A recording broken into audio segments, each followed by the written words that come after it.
Good morning. I first want to thank the school board, administration, faculty, staff, parents, families, guests, and graduates for allowing me the opportunity to speak here today, and to say that it is an honor to be representing the class of 2011. A special thanks to Mr. Kilpatrick, who encouraged me to apply for graduation speaker. I also want to congratulate him and his wife on the birth of Ryan Joseph Kilpatrick, future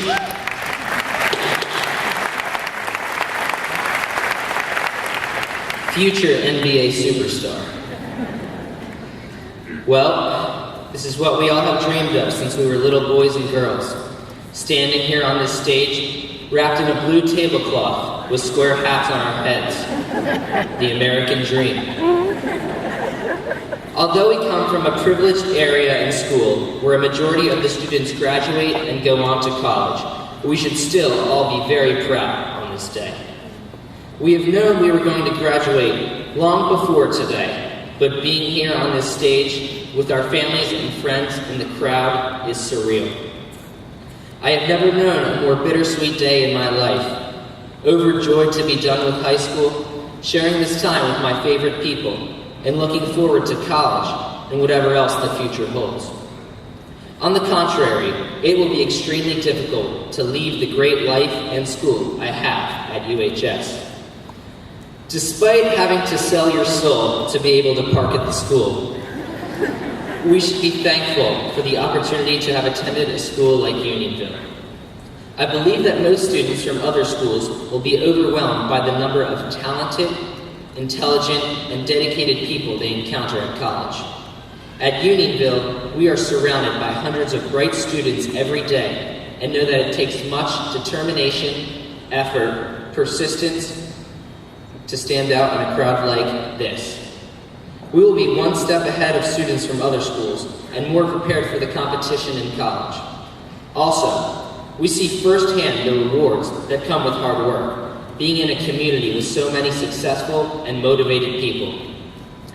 Whenever I decide to settle down and start my own family, I want my children to grow up in a community like this, so they learn early the importance of their education and understand that eventually their efforts will pay off.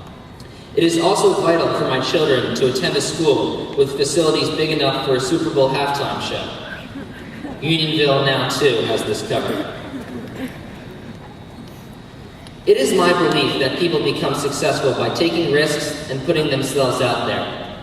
LeBron James took a risk by going to the Miami Heat, but who's laughing now? Donald Trump took a risk by opting to style his hair in a comb-over mullet. But he's still a successful business tycoon. I am not suggesting that this hairstyle leads to riches, nor am I recommending that anyone should style their hair this way. Just to clear that up. The school district took a risk with renovations to the building, but everyone can agree that it is paying off after seeing the new science labs, classrooms, and hallways. My point is that part of growing up is taking some risks and going outside of your comfort zone a little bit. Whether it be applying for an internship you feel is outside of your league, studying abroad, scheduling interviews with potential employers, networking with alumni and prominent people in your field of study, you name it. I can guarantee that all of us will face some struggles in the future, and that some of our risks we take won't pay off. But, as the great Michael Jordan once said, I can accept failure. Everyone fails at something, but I can't accept not trying. A common characteristic among accomplished people is resilience. If we want to thrive in the future, we too must become stronger as we face adversity. We have already overcome challenges since we began here as freshmen, dealing with the mod classrooms, the gym fire, the building renovations, and the transition from Domino's Pizza to Pat's in the high school. As freshmen in college, we will certainly have even more challenging obstacles in our paths. Classmates, although I've spoken about what it takes to become successful today, I have saved the most significant part for last. Money, fame, and power are all irrelevant if you are not happy and you don't love what you do. Trophies and awards are not what measures success. Self-satisfaction trumps all recognition. If you are proud of yourself and no one can take that pride away from you, there is nothing more important. I will use the words of my future college team's football coach as inspiration. Losing a game is heartbreaking. Losing your sense of excellence or worth is a tragedy. Although Penn State's Joe Paterno said these words as he was addressing troops during the Revolutionary War in the late 1700s, yes, he is still alive and coaching. His words are timeless. As Paterno also says, believe deep down in your heart that you're destined to do great things. It is my belief that we need to strive to be the best at whatever we do. We need to take risks and be relentless in pursuit of our goals. We need to live with no regrets and revel during this exciting time.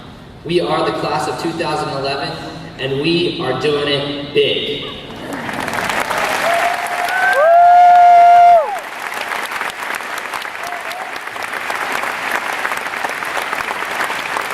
Since 2007, I might add.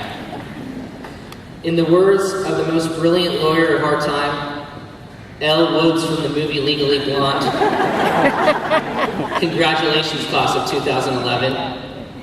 We did it! Thank you.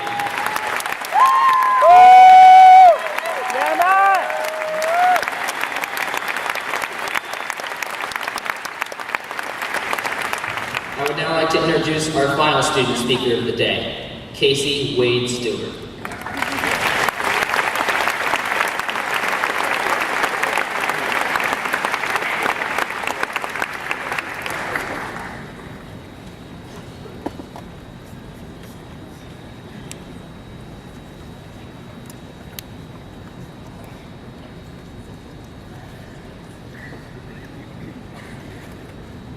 School board, administration, faculty, staff, especially you